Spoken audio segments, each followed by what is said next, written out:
শহরের অন্যতম অভিজাত রেস্তোরাঁ দ্য রয়্যাল ডাইন। এখানকার এক একটি চেয়ারের কভার থেকে শুরু করে ওয়েটারের হাতের ন্যাপকিন পর্যন্ত সব কিছুতেই আভিজাত্যের ছোঁয়া। কাছের দেয়ালের ওপাশে রাতের শহরটাকে যেন মণিমুক্তার মতো ঝলমলে দেখাচ্ছে।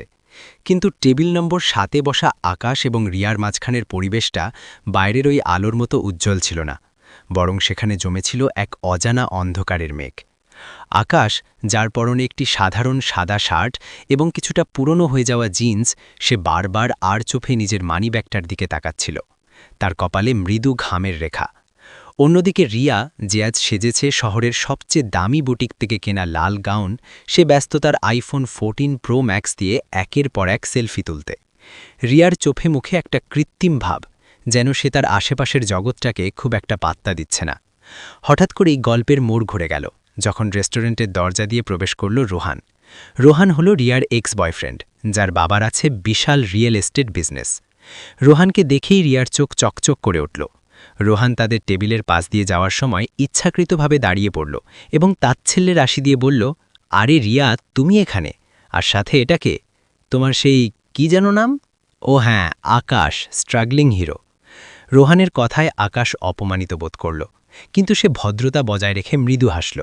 কিন্তু রিয়া যা করল তা আকাশকে অবাক করে দিল। রিয়া রোহানকে দেখে গলে গিয়ে বলল, ও হায় রোহান, আরে না, ও তো জাস্ট আমাকে এখানে নিয়ে আসার জন্য বায়না ধরেছিল। তুমি কেমন আছো? তোমার নতুন BMW কার্ডটা দেখলাম ফেসবুকে, জাস্ট ওয়াও। রোহান টকেট থেকে দামি সিগারেটের প্যাকেট বের করতে করতে বলল, থ্যাঙ্কস রিয়া, আসলে এসব সস্তা জায়গায় এখন আর আসি না, কিন্তু আজ একটু মিটিং ছিল তাই আসা। তা তোমার এই বয়ফ্রেন্ড কি আজকের এই বিল এফোর্ড করতে পারবে? এখানকার এক বোতল পানির দামও তো ওর শার্টের দামের চেয়ে বেশি। রোহান এবং তার সাঙ্গপাঙ্গরা উচ্চস্বরে হেসে উঠল। আকাশ মুষ্টিবদ্ধ হাতের রাগ নিয়ন্ত্রণ করার চেষ্টা করল। সে রিয়ার দিকে তাকাল, আশা করেছিল রিয়া অন্তত রোহানকে একটা কড়া জবাব দেবে। কিন্তু হায়, রিয়া উল্টো লাজুক হাসে বলল, রোহান, তুমিও না, ও চেষ্টা করছে বেচারা। তবে হ্যাঁ, তোমার স্ট্যাটাসের সাথে তো আর কারো তুলনা হয় না। রোহান যাওয়ার আগে আকাশের কাঁধে একটা থাপ্পড় দিয়ে বলল, অল দ্য বেস্ট ব্রাদার।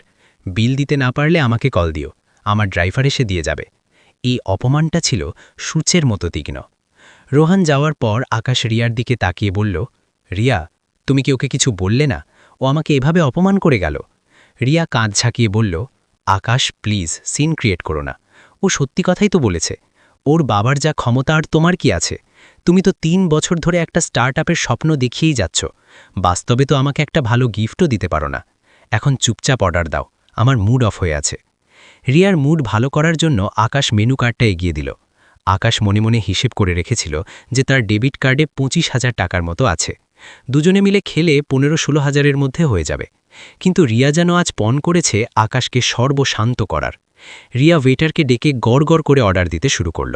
একটা লবস্টার থার্মিটার, সাথে এক্সট্রা চিজ, স্টার্টার হিসেবে প্রন ককটেল, আর হ্যাঁ, ড্রিঙ্কস হিসেবে তোমাদের সবচেয়ে দামি ভিনটেজ ওয়াইনটা নিয়ে এসো। আকাশের চোখ তপালে উঠল। সে ফিসফিস করে বলল, রিয়া, এত খাবার আর ওই ওয়াইনটার দাম তো অনেক। রিয়া বিরক্ত হয়ে মেনু কার্ডটা টেবিলে ছুড়ে দিয়ে বলল, তুমি কি আবার টাকার হিসেব করছো? আজ আমাদের অ্যানিভার্সারি, আর তুমি এখানেও কৃপণতা করছো। যদি খাওয়াতে না পারো তবে তবে বলো, আমি রোহানকে ডেকে নিই। রোহান নামটা শুনে আকাশের পৌরুষে আঘাত লাগল। সে ওয়েটারকে বলল, ও যা বলেছে সব নিয়ে আসুন। খাবার এলো, রাজকীয় আয়োজন। রিয়া তৃপ্তি করে খেল, ছবি তুলল, ফেসবুকে চেক ইন দিল, কিন্তু একবারও আকাশের মুখের দিকে তাকাল না। আকাশের গলা দিয়ে খাবার নামছিল না। তার মাথায় শুধু একটাই চিন্তা, বিল কত আসবে। খাবার শেষে ওয়েটার যখন বিলের ফোল্ডারটা নিয়ে এলো, তখন আকাশের বুক ধক করছে। সে বিলটা খুলে দেখল 42,500 টাকা। ভ্যাট আর সার্ভিস চার্জ মিলিয়ে এই বিশাল অঙ্ক। আকাশের কার্ডে আছে মাত্র 25,000। আকাশ ঢোক গিলে ওয়েটারকে বলল, এক্সকিউজ মি, আমি কি কার্ড পেমেন্ট করতে পারি? ওয়েটার মাথা নাড়িয়ে পেমেন্ট মেশিন নিয়ে এলো। আকাশ কাঁপা কাঁপা হাতে কার্ডটা পাঞ্চ করল, পিন নাম্বার দিল। মেশিনটা কিছুক্ষণ প্রসেসিং দেখালো, তারপর কর্কশ একটা বিপ বিপ শব্দ করল। মেশিনের স্ক্রিনে ভেসে উঠল লাল কালির লেখা, transaction declined, insufficient funds. Waiter দ্বিতীয়বার চেষ্টা করল, আবারও একই শব্দ। এবার ওয়েটার একটু জোরেই বলল, স্যার, আপনার কার্ডে ব্যালেন্স নেই, অন্য কার্ড দিন। সেই মুহূর্তটি ছিল আকাশের জীবনের সবচেয়ে দীর্ঘ মুহূর্ত। সে রিয়ার দিকে তাকিয়ে আমতামতা করে বলল, রিয়া, আসলে আমার এই কার্ডটায় লিমিট ক্রস হয়ে গেছে মনে হয়। তোমার কার্ডটা কি একটু দেবে? আমি কাল সকালেই তোমাকে ক্যাশ দিয়ে দেব। প্লিজ সিচুয়েশনটা বোঝো। এই একটা কথাই যেন বারুদের স্তূপে আগুন ধরিয়ে দিল। রিয়া তার হাতে থাকা ওয়াইনের গ্লাসটা সশব্দে টেবিলে নামিয়ে রাখল। গ্লাস থেকে ছলকে পড়া লাল ওয়াইন সাদা টেবিল ক্লথকে লাল করে দিল। রিয়া চিৎকার করে উঠল, হোয়াট? তুমি আমার কাছে টাকা চাইছ? তুমি আমাকে ডিনারে নিয়ে এসেছো আর এখন বলছো আমার কার্ড দেবে? এর চেয়ে লজ্জার আর কি হতে পারে? আকাশ? আকাশ আশেপাশে দেখল সবাই তাদের দিকে তাকিয়ে আছে। সে অনুনয় করে বলল, রিয়া, আস্তে, সবাই দেখছে। আমার কাছে আসলে এত টাকা নেই এখন। বিলটা আমি এক্সপেক্ট করিনি এত বেশি হবে। রিয়া এবার চেয়ার ছেলে উঠে দাঁড়ালো। তার গলার স্বর এখন রেস্টুরেন্টের মিউজিক ছাপিয়ে যাচ্ছে। সে বলল, এক্সপেক্ট করনি মানে? তোমার কি কোনো ধারণা নেই 5 স্টার রেস্টুরেন্টে খেতে হলে পকেটে কত টাকা রাখতে হয়? ভিকেরির মতো চেহারা নিয়ে চলে এসেছো প্রেম করতে? ছি! আমার ফ্রেন্ডসরা যখন বলতো তুমি একটা লুজার, আমি বিশ্বাস করিনি, কিন্তু আজ প্রমাণ হয়ে গেল। আকাশের চোখের সামনে ভেসে উঠল 3 বছর আগের স্মৃতি। তখন রিয়ার বাবার হার্ট অ্যাটাক হয়েছিল। রিয়ার পরিবারের কাছে অপারেশনের জন্য 5 লাখ টাকা ছিল না। আকাশ তখন নিজের শখের বাইকটা বিক্রি করে বন্ধুদের কাছে ধার করে সেই টাকা জোগাড় করে দিয়েছিল। রিয়া সেদিন হাসপাতালের করিডোরে আকাশের হাত ধরে কেঁদে বলেছিল, আকাশ, তুমি দেবতা, আমি সারা জীবন তোমার দাসী হয়ে থাকব। আজ সেই রিয়া মাত্র 42,000 টাকার জন্য তাকে সবার সামনে ভিখিরি বলছে। আকাশের চোখ দিয়ে জল গড়াতে চাইল, কিন্তু সে নিজেকে সামলে নিল। রেস্টুরেন্টের ফ্লোর ম্যানেজার মিস্টার শাহিন এগিয়ে এলেন। তিনি বেশ কড়া মেজাজের মানুষ। গোলমাল শুনে তিনি বিরক্ত। তিনি এসে বললেন, স্যার, ম্যাম, এখানে চেঁচামেচি করবেন না।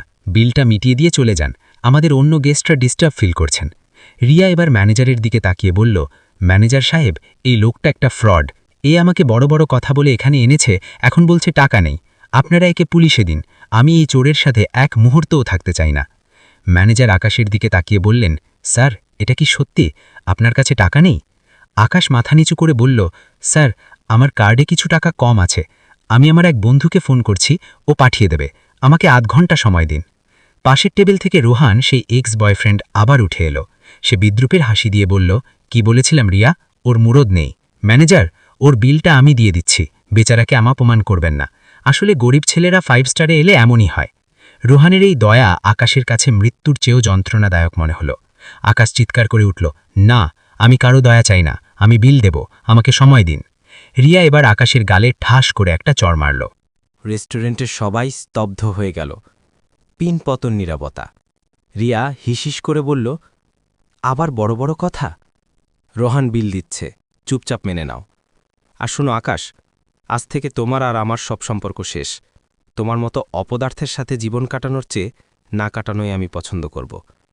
রিয়া রোহানের হাত ধরে বলল, চলো রোহান, এই সস্তা লোকটার ছায়া থেকেও আমি দূরে যেতে চাই। ম্যানেজার এবার সিকিউরিটি গার্ডদের ইশারা করলেন। দুজন বিশালদেহী গার্ড এসে আকাশের 2 হাত ধরল। ম্যানেজার বললেন, স্যার, আপনি বিল না দেওয়া পর্যন্ত কিচেনে বাসন মাজবেন নাকি পুলিশে দেব, সিদ্ধান্ত আপনার। ঠিক সেই মুহূর্তে রেস্টুরেন্টের লিফটের দরজা খুলে গেল।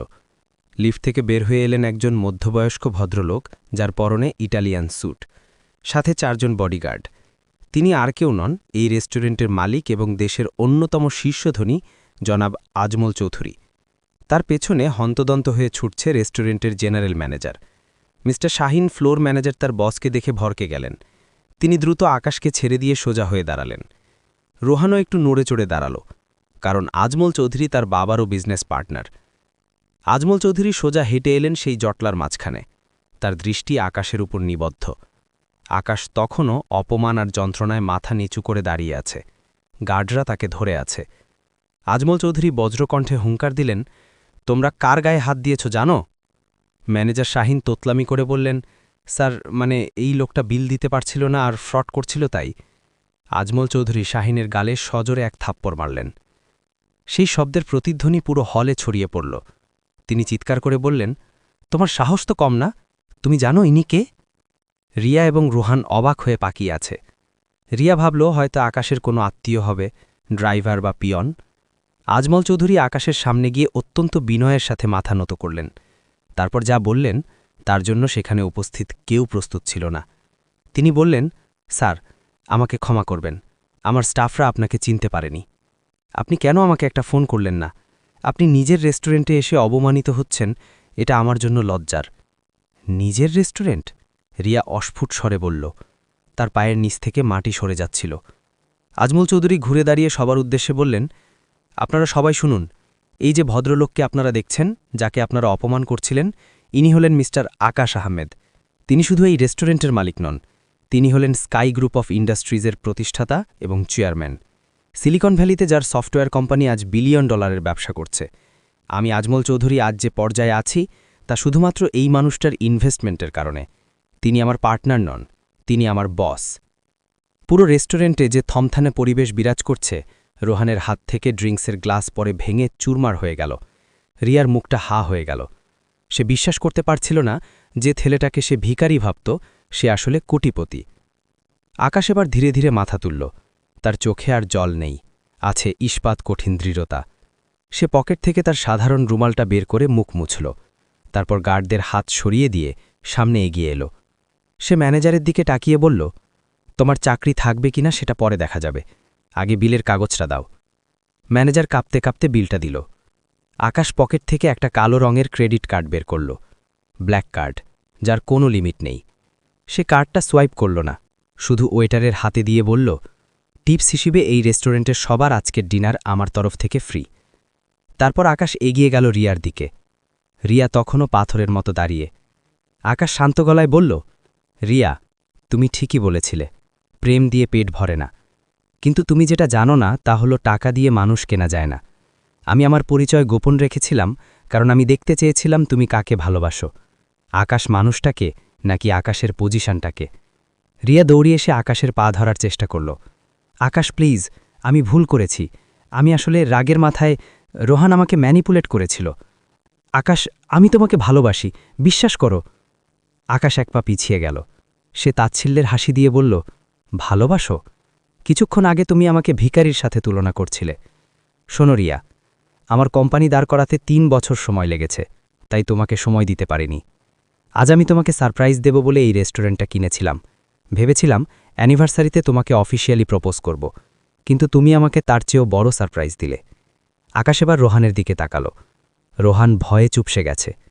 আকাশ বলল, রোহান সাহেব, আপনার বাবার রিয়েল এস্টেট কোম্পানির নাম প্রাইম বিল্ডার্স, তাই তো? কাল সকালের রোদে চেক করে দেখবেন ওই কোম্পানির 40% শেয়ার আমি কিনে নিয়েছি। আপনি এখন আমার বাবার বয়সী, তাই সম্মান করে বলছি, সাবধানে থাকবেন। আকাশ ঘুরে দাঁড়াল। আজমল চৌধুরী নিজে এসে দরজা খুলে দিলেন। আকাশ যাওয়ার আগে শেষবারের মতো রিয়ার দিকে তাকাল। রিয়ার চোখে এখন শুধু লোভ আর হারানোর হাহাকার। আকাশ বলল, রিয়া, তোমার বিল রোহান দেবে না, তোমার বিল আমি দিয়ে দিয়েছি। এটাকে আমার তরফ থেকে তোমার জীবনের শেষ ভিক্ষা মনে করো। আর হ্যাঁ, ওই লবস্টারটা পার্সেল করে নিয়ে যেও, ওটার দাম তোমার আত্মসম্মানের চেয়েও বেশি। আকাশ সদর্পে রেস্টুরেন্ট থেকে বেরিয়ে গেল। বাইরে তার জন্য অপেক্ষা করছে চকচকে কালো মার্সিডিস বেঞ্জ। ড্রাইভার দরজা খুলে দাঁড়িয়ে আছে। আকাশ গাড়িতে বসল, একবারও পেছনে ফিরে তাকাল না। রেস্টুরেন্টের ভেতরে রিয়া ফ্লোরে বসে কান্নায় ভেঙে পড়ল। রোহান অপমানে মুখ লুকিয়ে চলে যাওয়ার পথ খুঁজছে। আর বাকি দর্শকরা, যারা এতক্ষণ ভিডিও করছিল, তারা এখন রিয়ার বোকামি নিয়ে হাসাহাসি করছে। সোশ্যাল মিডিয়ায় ভিডিওটি ভাইরাল হয়ে গেল। শিরোনাম, লোভী প্রেমিকার কপাল পুড়ল, হারালো কোটিপতি প্রেমিককে। গাড়ি চলতে শুরু করেছে। শহরের আলোগুলো জানলার কাঁচ দিয়ে সরে সরে যাচ্ছে। আকাশ একটা দীর্ঘশ্বাস ফেলল। বুকটা হালকা লাগছে। সে একা, কিন্তু সে স্বাধীন। সে জানে জীবনটা সিনেমার মতো নয়, কিন্তু মাঝে মাঝে জীবন সিনেমার চেয়েও বেশি নাটকীয় হয়ে ওঠে। তার ফোনে একটা মেসেজ এলো, bank account credited with $10 million.